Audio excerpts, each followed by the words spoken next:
In the stillness of the night, as the fog begins to creep along the ancient streets of Japan, there are whispers, faint, ghostly murmurs carried by the wind.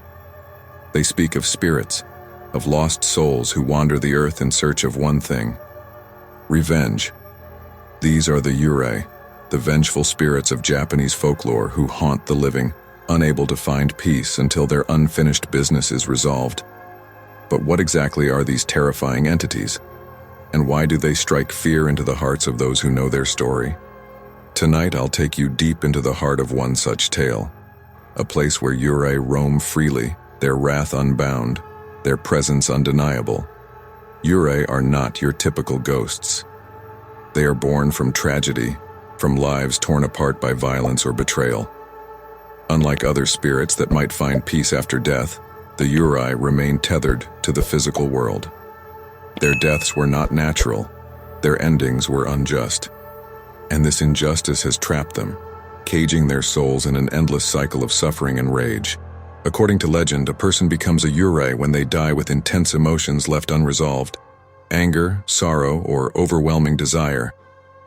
These feelings fester, transforming the spirit into a being of pure malice. Often they have died violently or been wronged by someone in life.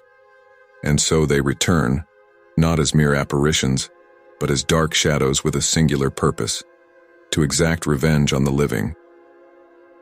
One of the most chilling aspects of Yurei is their appearance. They are commonly depicted as pale figures with long black hair hanging lifelessly around their faces. Their clothing, often a white burial kimono, floats eerily around them. But it's their eyes, dark, hollow, and filled with torment, that strike the deepest fear. These spirits don't just haunt, they hunt. And once they have their sights on you, escape is nearly impossible. Now imagine a place where such spirits are said to gather, their restless souls bound to its walls. In every village there's always that place, a location that everyone avoids, a place shrouded in mystery and fear. Some say it's an old abandoned school at the edge of town, its windows cracked and doors left to rot. Others speak of a once grand hotel, now empty and forgotten, where strange sounds echo through the halls at night. These locations are no mere ruins. They are said to be cursed places where the Yurei have made their home. And those brave or foolish enough to venture inside rarely return the same, if they return at all. Before we dive deeper into this terrifying world, let me pause for a moment. If you're already feeling that chill down your spine, make sure to give this video a like and subscribe to the channel. By doing so, you'll help us continue exploring the darkest corners of folklore and legend, where stories like this come to life. And trust me, you won't want to miss what's coming next. Now, back to the Yurei. One of the most infamous stories tied to these vengeful spirits is that of an abandoned school nestled in the remote countryside. It was once a place filled with laughter, where children played and teachers taught. But one fateful night, everything changed. A tragic fire broke out, trapping students and teachers inside. Some managed to escape, but many perished, their bodies never recovered from the charred remains. The survivors spoke of strange occurrences in the days leading up to the fire. Whispers in the halls, cold spots where no draft could reach, and the sensation of being watched, even when alone. It wasn't long before locals began to suspect that something far darker was at play. Rumors spread that the school had been built on cursed land, a place where the restless dead already lingered. After the fire, it seemed that those spirits had grown stronger. The Yurei, angered by the tragic deaths, now claimed the school as their own. Even today, those who visit the site speak of eerie phenomena. Shadows flit through the empty classrooms, and strange noises echo down the deserted corridors. Some say the spirits of the children who perished in the fire still roam the grounds, while others believe the Yurei, vengeful and wrathful, now haunt the living, waiting for their next victim. As we move deeper into this tale of terror, one thing becomes clear: the Yurei are far more than just legends. Their wrath is real, and it's only a matter of time before someone crosses their path again. The old school stood like a decaying monument to forgotten times, its once grand structure now rotting under layers of dust and neglect. The tall, rusted gates creaked as they swayed gently in the cold wind, a reminder of the years that had passed since they last welcomed anyone inside. The air was heavy, thick with the smell of damp wood and crumbling stone, and an eerie silence seemed to blanket the area. There were no birds singing, no distant sounds of life, only the soft whisper of the wind, as if even nature itself avoided this forsaken place. The school had been abandoned for over a decade, ever since that tragic night when the fire consumed everything. People in the nearby town spoke in hushed tones about the event, but it wasn't just the fire that kept them away. There were rumors, stories passed down like a dark, twisted folklore. Some said the land was cursed long before the school had even been built, that it was once a site of ancient rituals, a place where the restless dead had always lingered, waiting for someone foolish enough to disturb their eternal slumber. Others believed it was the fire itself that had cursed the building, sealing the souls of those who perished within its walls. According to local superstition, the spirits of the students and teachers never left, their cries for help still echoing in the night. There were even tales of shadowy figures moving through the windows, glimpsed only for a second before vanishing. Those who dared to enter claimed they could feel eyes watching them, feel the cold breath of something unseen brushing against their skin. No one ever stayed long, and yet here I was. Standing before this ominous place, I couldn't shake the feeling that something was terribly wrong, like the very ground beneath my feet was warning me to leave. But I had come too far to turn back now. This wasn't just a visit fueled by curiosity. No, I was here for answers. You see, I had been hearing about this place for years, about the hauntings, the strange disappearances, the unexplainable phenomena. It wasn't just the locals who spoke of it. Paranormal investigators had tried to document the happenings here, but every one of them left without a clear explanation, some too terrified to even speak of what they had witnessed. I wasn't like them. I needed to know the truth. Were the stories real? Was this place truly haunted by the Yurei, the vengeful spirits that had become legends in Japanese folklore? Or was it all just an elaborate myth, a cautionary tale to scare off intruders? As I crossed the threshold into the school grounds, an unsettling chill swept over me. The courtyard was overgrown, nature having claimed what humanity had left behind. Weeds pushed through cracks in the pavement, and vines twisted around the broken windows like fingers trying to pull the building deeper into the earth. The walls were blackened with soot, a grim reminder of the fire that had ravaged the place. And yet, the most unnerving thing was the silence. It was almost too quiet, as if the very air was holding its breath. I took a deep breath, steeling myself as I approached the entrance. The front door hung loosely on its hinges, barely attached. As I pushed it open, the creak echoed through the empty halls, reverberating in the stillness like a scream. The darkness inside was thick, oppressive, swallowing the light from my flashlight as I stepped inside. The first thing that struck me was how untouched everything seemed, as if the world had simply moved on without this place. Desks were still lined up in rows in the classrooms, chairs overturned as though the students had fled in panic. Old textbooks and papers were scattered across the floor, their pages yellowed with age.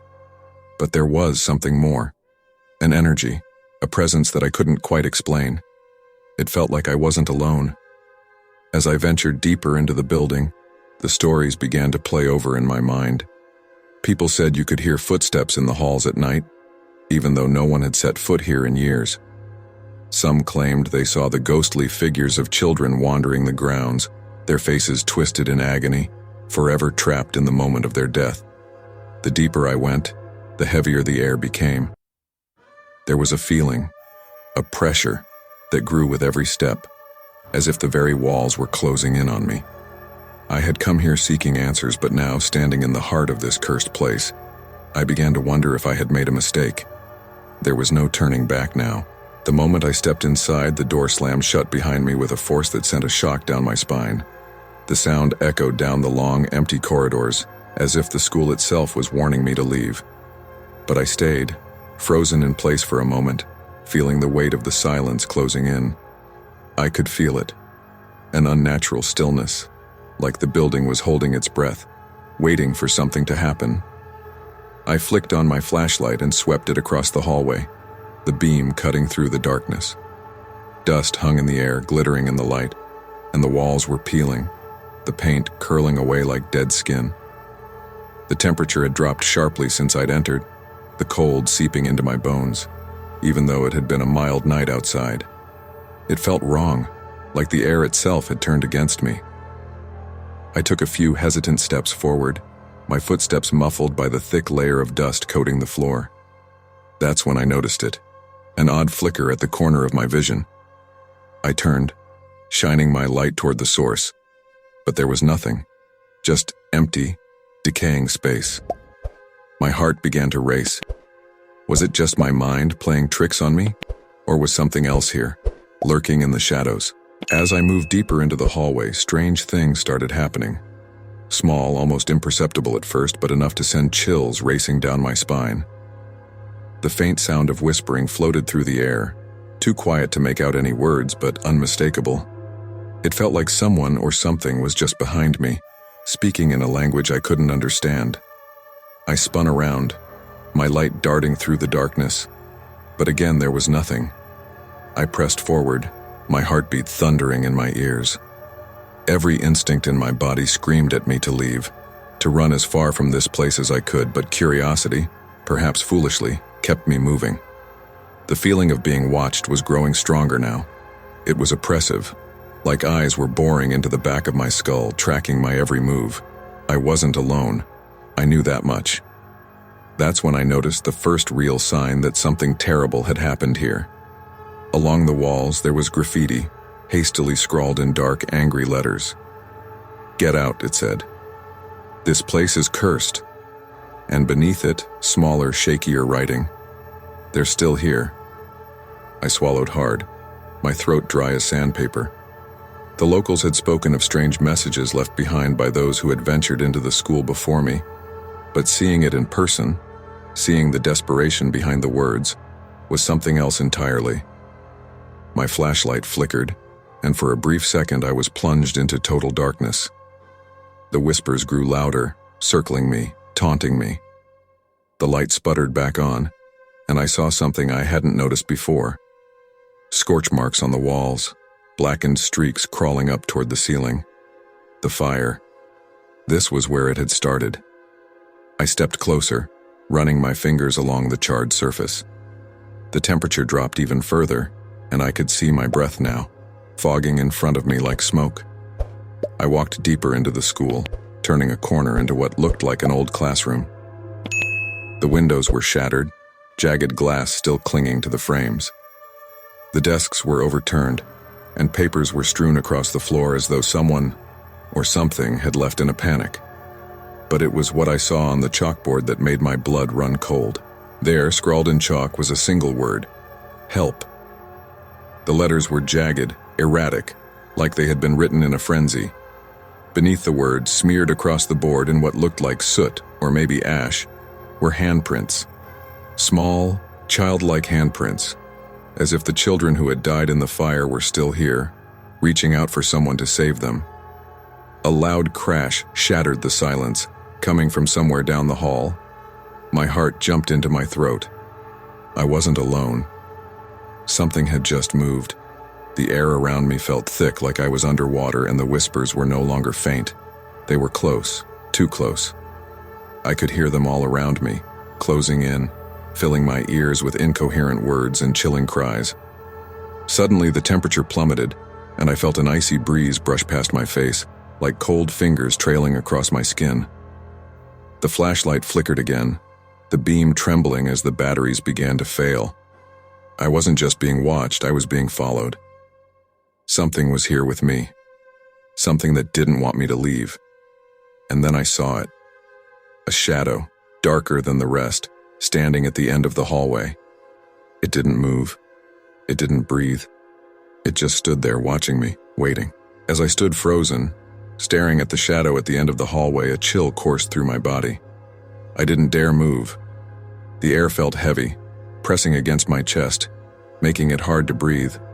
The shadow remained still, almost like it was daring me to approach. but I couldn't shake the feeling that it was more than just a shadow. It felt alive, sentient, as if it was the embodiment of something far darker. Suddenly the whispers stopped. The silence that followed was even more unnerving, like the world had momentarily stopped spinning.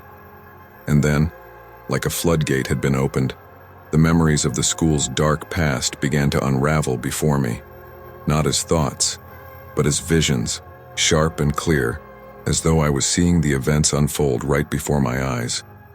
The first vision hit me like a wave. I was standing in the very hallway I had just walked through, but the school was different. It was alive. The walls were pristine, and the sound of laughter echoed through the corridors. Children were running to their classrooms, their faces bright with the innocence of youth. Teachers stood at the doors, greeting them as they filed in. But there was something wrong. Beneath the surface of the ordinary day, there was a sense of unease, like something terrible was brewing just out of sight. Then, in an instant, the vision shifted. The hallway darkened and the laughter was replaced by the roar of flames. The fire. I could feel the heat, could see the thick black smoke pouring from the classroom doors. Children were screaming, their small voices filled with terror as they tried to escape the inferno. The teachers shouted orders, but the panic was too great. No one knew where to go. I tried to move, to help, but my body wouldn't respond. I was trapped, just like them, forced to watch as the flames consumed everything. The fire spread too fast, swallowing the hallways, the classrooms, the children. Their cries for help echoed in my ears, growing fainter as the smoke thickened. And then, just as suddenly as it had started, the vision faded, leaving me gasping for breath in the cold, empty hallway.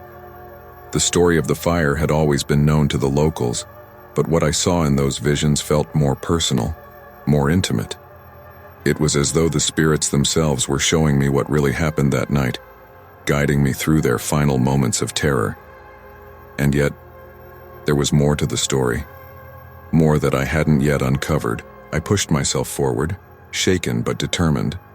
If the Yurei were here, bound to this place by the weight of their deaths, then I needed to understand the full truth of what had happened. My flashlight flickered as I made my way down the hallway, stopping at what had once been the principal's office. The door was half-hinged, leaning crookedly into the frame. I stepped inside, the room thick with dust and decay. Papers were scattered across the floor, some blackened at the edges from the fire, others crumpled as if in a hasty attempt to flee. And there, on the desk, lay an old, leather-bound journal. It was brittle with age, the cover cracking as I opened it. The handwriting was shaky, desperate, as if the person who had written it had been in a hurry. As I flipped through the pages, the story of the school's tragic history began to unfold. The journal belonged to one of the teachers, a woman named Akiko, who had worked at the school for years. She wrote about strange occurrences leading up to the fire, doors slamming shut on their own, cold spots in the classrooms, and the sound of footsteps in the empty hallways. At first she had dismissed it as mere superstition, but then the incidents grew more intense. She spoke of seeing shadowy figures near the school at night and hearing the whispers of children who weren't there. But the most chilling entry came just days before the fire. Akiko wrote of an encounter with one of the students, a young girl named Aiko, who claimed she had been seeing spirits. The girl was terrified, insisting that the ghosts were angry, that they wanted revenge for something that had been done long ago.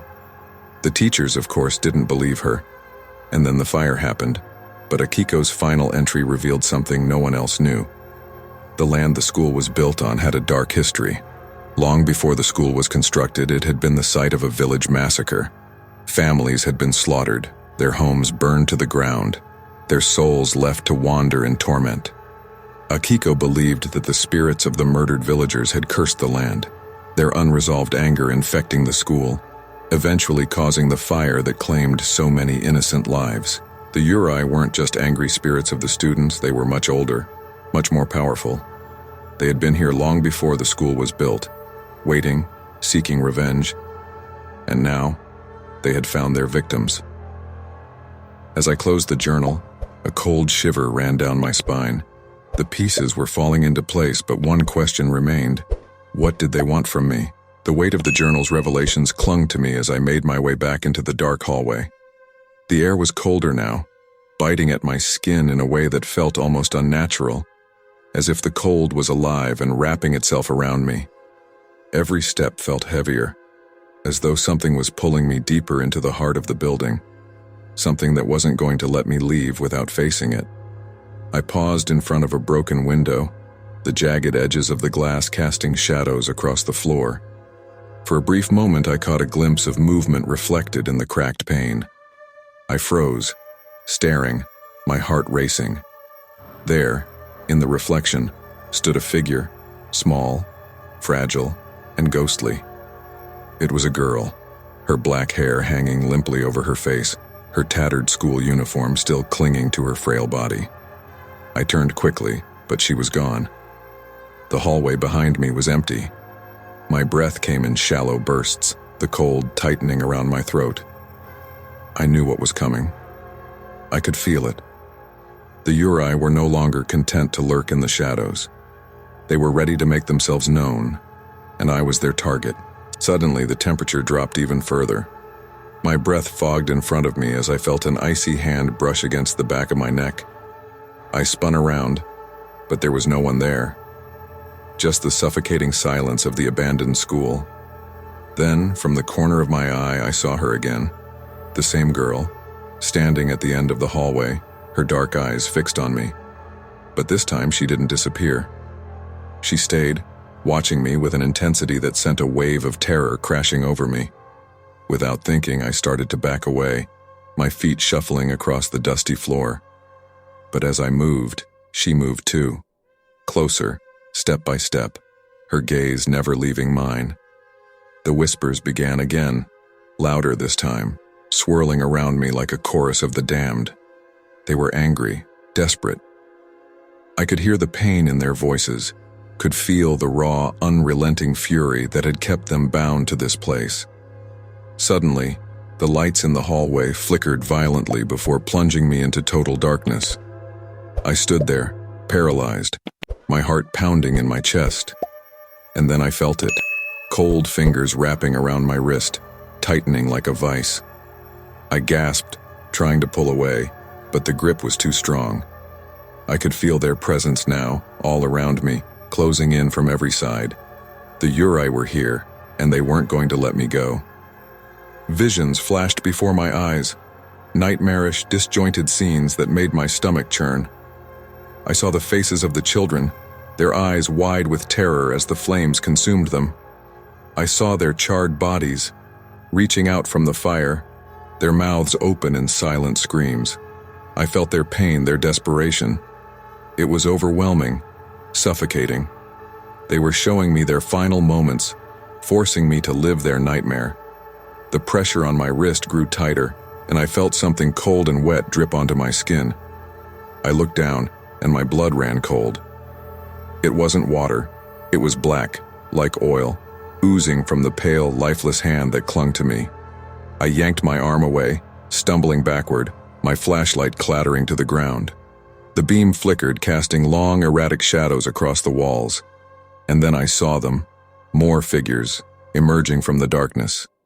There were at least half a dozen of them now, their forms distorted and twisted, barely recognizable as human. Their faces were blank, their eyes hollow, their mouths twisted in silent agony.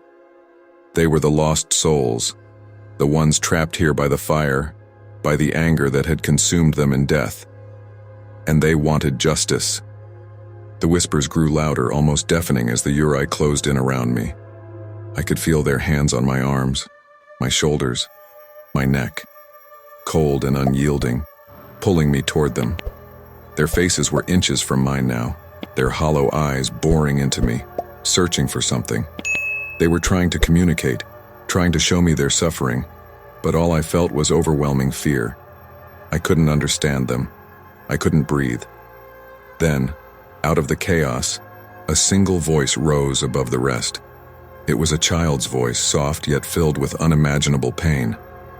"We were forgotten," it whispered, echoing through the corridors of my mind. "They left us to die. No one came for us." I squeezed my eyes shut, my heart hammering in my chest. "What do you want from me?" I shouted, my voice trembling. But I already knew the answer. They wanted retribution. They wanted justice for what had been done to them. They wanted the truth to be known, their suffering to be acknowledged. The grip on my body tightened, and for a moment I thought they were going to drag me into the darkness with them. But then, just as quickly as they had appeared, the Yurei released me. The whispers faded, and the cold began to lift. I stood there panting, my body trembling as the spirits retreated back into the shadows, leaving me alone once more. But I knew this wasn't over. The Yurei weren't finished with me yet. My heart was racing, my breath shallow as I stood there, paralyzed in the suffocating darkness of the abandoned school. The Yurei had released me for now, but I could feel their eyes still on me, their presence thick in the air like a storm ready to unleash its full fury. I knew I had to leave, now. But as I took a hesitant step back toward the entrance, a terrible realization hit me. I was no longer in control. The hallway that had once been so familiar, the one I had walked through just minutes ago, was now different. It twisted and warped before my eyes, stretching unnaturally in both directions, the doors on either side slamming shut in quick succession. There was no way out.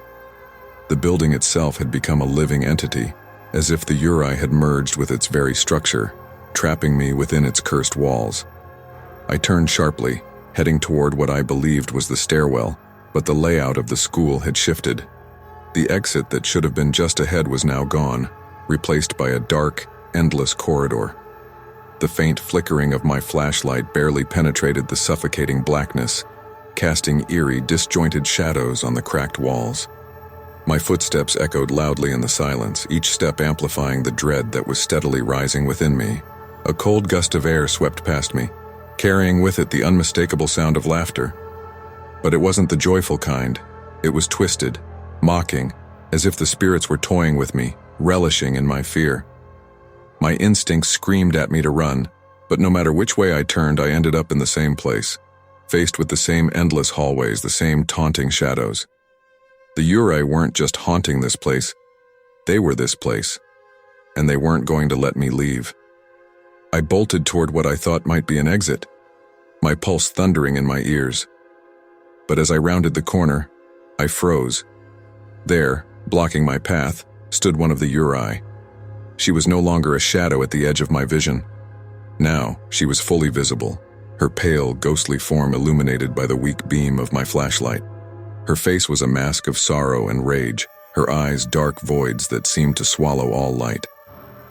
Before I could react, she moved. Not like a person would walk, but in a sudden jerking motion.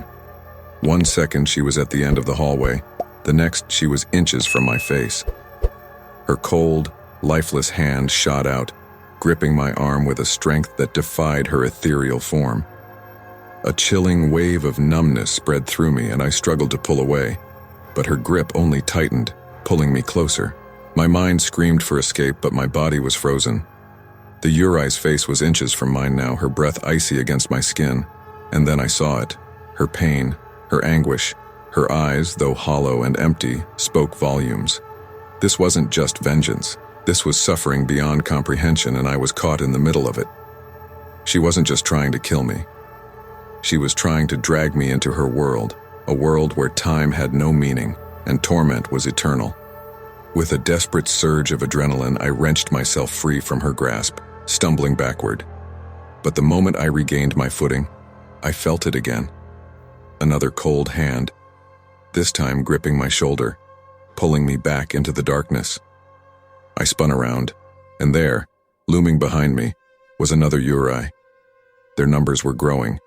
They were closing in from all sides, their haunting figures flickering like candle flames in the wind. The walls around me seemed to breathe, contracting and expanding as the Yurei advanced. There was no escape. The more I struggled, the more the building twisted, warping into an impossible maze designed to trap me within its haunted confines. I was being pulled deeper, not just physically but emotionally, into their despair. Every step felt like a battle, and with each passing second I could feel my strength, my will to fight, slipping away, The whispers were back, louder than before, swirling around me in a cacophony of voices. They weren't just angry. They were pleading, demanding that I feel their pain, their endless agony. They wanted me to suffer as they had, to become one of them, trapped in a cycle of misery with no end in sight. I ran blindly, my flashlight sputtering in the cold air. I knew deep down that there was no way out, but I couldn't stop. Panic gripped me, my thoughts spiraling into chaos as the Yurei's presence grew stronger, more oppressive. Their cold hands brushed against my skin, pulling at my clothes, my limbs, as if they were dragging me into the void. Suddenly I stumbled, falling hard against the floor. My flashlight flew from my hand, rolling away into the darkness. I scrambled after it, but as my fingers closed around the cold metal, I felt a hand grip my ankle, pulling me back. The Yurei were dragging me into their world, and for the first time I understood the depth of their despair. There was no escape. Not for me, not for them. We were all trapped in this place, bound by the same darkness. The darkness swallowed me whole, a suffocating void that stifled my breath and my thoughts. I felt myself being dragged back, deeper into the nightmare that had consumed this forsaken school. I struggled against the pull, but the Yurei were relentless, their icy fingers gripping my limbs like chains forged from despair. The more I fought, the tighter their hold became, as if they fed off my fear, growing stronger with every pulse of terror that raced through my veins. I was aware of the voices now, a chaotic symphony of whispers clawing at the edges of my sanity. They surrounded me, each tone a mixture of anguish and fury, echoing off the decaying walls. "Join us," they chanted, their words a siren's call, tempting me to surrender to the shadows. "Feel our pain. Become one with us." The visions swirled in my mind, a flurry of faces, twisted in agony, reaching out for me. I could see them, a multitude of Yurei, each more horrifying than the last, their mouths open in silent screams. I could feel their desperation enveloping me, wrapping around me like a shroud, threatening to pull me into a reality where time stood still and hope was nothing more than a distant memory. Then, just as I was about to give in, a surge of instinct kicked in. I had to fight, I had to escape. With every ounce of strength I could muster, I pushed against the overwhelming tide of despair. I summoned the memory of light, of freedom, of everything that made life worth living. I couldn't let them take me. I wouldn't be another lost soul trapped within these walls. With a desperate scream, I forced myself upright, the weight of their presence pushing down on me like an iron cloak. I lunged forward, desperate for the exit. I raced through the corridors, my heart pounding in my chest. But the school was shifting around me, twisting in ways that defied logic. I could hear their howls of rage echoing in the dark, feel their fury chasing me, relentless and unyielding. But just as hope flickered in my chest, I stumbled into what felt like an endless void. The walls closed in around me, and I found myself back in the room where I had first encountered the girl, the one with the hollow eyes and the sorrowful face. I was trapped once more, surrounded by the spirits, their faces contorted in a blend of rage and longing. In that moment, I realized the truth. There was no escape. The Yurei were not merely spirits seeking vengeance. They were victims of a past that refused to be buried. Their thirst for retribution was unquenchable, driven by a pain that transcended death itself. I could see it now, their relentless agony, a cycle of suffering that would never cease. They needed a vessel for their anger, someone to channel their hurt into the world of the living, and I was that vessel. With a final agonizing scream, I felt myself being pulled into the darkness, my body slipping away from reality. I knew then that I was becoming one of them, a Yurei, bound forever to this cursed place, my spirit entwined with theirs. I could feel the anger building within me, the burning desire for justice, for revenge against those who had wronged us. And just like that, I was gone. The next day, a group of curious explorers entered the abandoned school, their laughter echoing through the halls as they made their way inside. Unaware of the dangers lurking in the shadows, they stepped into a web of sorrow, a trap laid by spirits bound by their pain. The whispers began anew, echoing off the walls, beckoning them deeper into the labyrinth of horror. "Join us," the voices whispered, now laced with my own. "Feel our pain. Become one with us." As the sunlight faded outside, the Yurei stirred once more, their hunger insatiable. The cycle of vengeance continued, feeding off the curiosity of the living. The curse lived on, a dark legacy forever etched into the fabric of the abandoned school. And I, a mere echo of my former self, would forever haunt these halls, my spirit entwined with the others, eternally seeking justice in the darkness. As the chilling echoes of the Yurei linger in the air, we are reminded that some stories never truly end. The spirits, trapped in their eternal quest for vengeance, continue to call out to the living, drawing in the curious and the brave. If you felt the weight of their sorrow or the terror of their presence, remember, these haunted locations are not mere remnants of the past, but gateways to the unknown. Thank you for joining me on this eerie journey into the world of the Yurei. If you enjoyed this story, please give it a thumbs up and share it with fellow thrill seekers. Don't forget to subscribe to Cryptic Cultures for more haunting tales and spine-chilling legends from around the world. Your support helps keep the spirit of exploration alive, and I can't wait to share more mysteries with you in our next episode. Until then, stay curious and keep your lights on.